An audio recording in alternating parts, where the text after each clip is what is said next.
My next guests say moves to punish the police are based on lies and false data. Joining me now is Wilfred Reilly, political science professor at Kentucky State University and author of Hate Crime Hoax. Also with me is Heather Macdonald, senior fellow at the Manhattan Institute, author of The War on Cops. Professor Reilly, what is, in your view, the most egregious lie undergirding the dismantle or defund the police narrative? Well, I think that much of the Black Lives Matter narrative, although I will pick one, is completely false. I will note I'm a pro-black man. I think we all oppose police brutality. We've all seen the horrific George Floyd tape. 90-odd% of Americans want charges.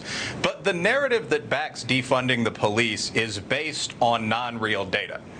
Last year, the total number of unarmed African Americans nationwide that were killed by the police was 15. That's according to the Washington Post's police shootings database, which is sort of the gold standard here. And I will note that they had that number as 9 until 2 days ago. I'm not sure what happened there. That's extremely typical, by the way. When I prepared my book, Taboo, 10 Facts You Can't Talk About, I looked at the typical year of 2015. And during that entire year, there were only 1,200 police killings nationally. Out of 330+ million people, only 258 of these involved African Americans at all. And once again, the total number of unarmed black men killed specifically by white officers was under 20. It was 17. So I think the most egregious element of this, when you hear genocide, so on, the total number last year, 15. All right. Well, Heather, the argument in response to that I've heard is proportionally the number of unarmed white people killed versus unarmed black people killed, there are still more black people killed by police. That's what they say when you say, well, what about the Washington Post data? And you respond? Well, first of all, the unarmed category, if we're talking exclusively about the unarmed category, is ludicrous in the Washington Post database. Here's how you get to be counted as unarmed by the Washington Post: grabbing an officer's gun, beating him with it, attempting to shoot him with it, speeding away from a lawful car stop, and having a loaded semi-automatic pistol in the car with you. You're an unarmed victim at that point. So many of these black victims, as well as some white victims, were violently resisting arrest and, by all appearances, out to kill the cop. The difference is not that great. Now we're up to, as Mr. Professor Reilly notes, the Washington Post has been furiously recategorizing unarmed people and dumping them in the unarmed category to try and get their numbers up. But the difference is not that great. If you look at the overall category, you have about a quarter of all police shooting victims being black. That is less than what would be predicted by the black proportion of violent crime commission in this country.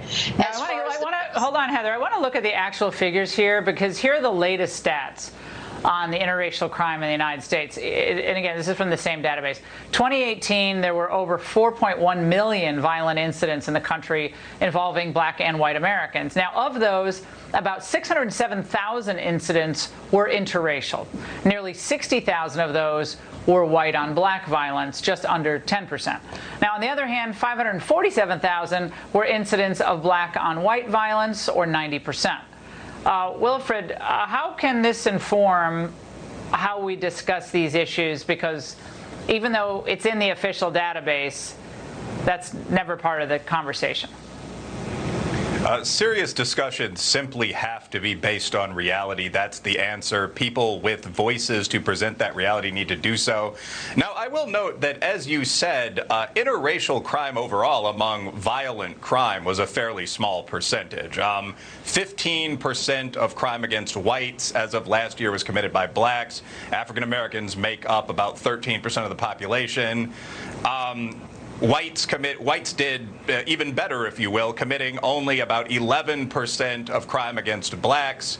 But definitely the reality that interracial crime is primarily black on white is almost never discussed. Again, if you look at the actual facts here, whether it's the total number of unarmed African Americans shot in a year being 15, or the total number of unarmed persons being a bit under 50, or interracial crime being 14% of crime and majority black on white, any of these arguments completely deflate this Black Lives Matter narrative that there's a race war going on in the USA, and thus we need to do insane things like dismantle major city police forces. You'd have the Wild West in many of our cities if you did this. Yeah. Well, Heather, Joe Biden's latest political act of convenience is hurting him. Politico reporting that Biden's call for more national policing reforms and oversight in the wake of the George Floyd death and the perception that he hasn't shown enough solidarity with law enforcement amid the ensuing nationwide protests and unrest have created a fissure with law enforcement groups, leaving many who once supported him frustrated by what they regard as political posturing with their one-time ally. Heather, beyond the police unions, do Biden and the Democrats fully understand how this posture of seeming to side with violent groups by kind of discounting them with how the majority of Americans think?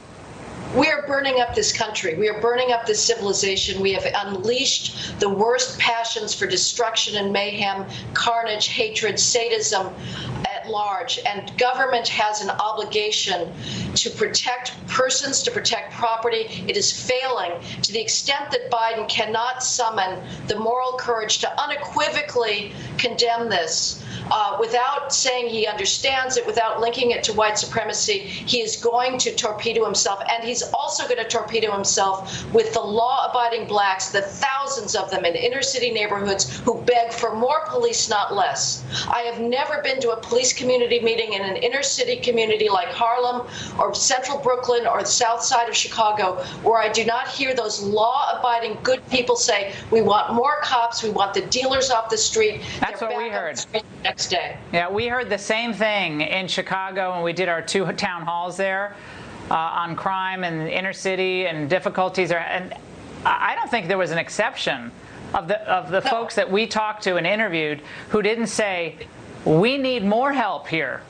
And nobody wants police brutality, but they need more protection for the good people so that the bad people don't win out. I mean, that sounds really simplistic, but I think we're really hurting the most vulnerable Americans with really irresponsible rhetoric. And I know people don't like President Trump, but you're going to end up hurting the people who really need the help the most. Professor Reilly, Heather, both of you, thank you tonight.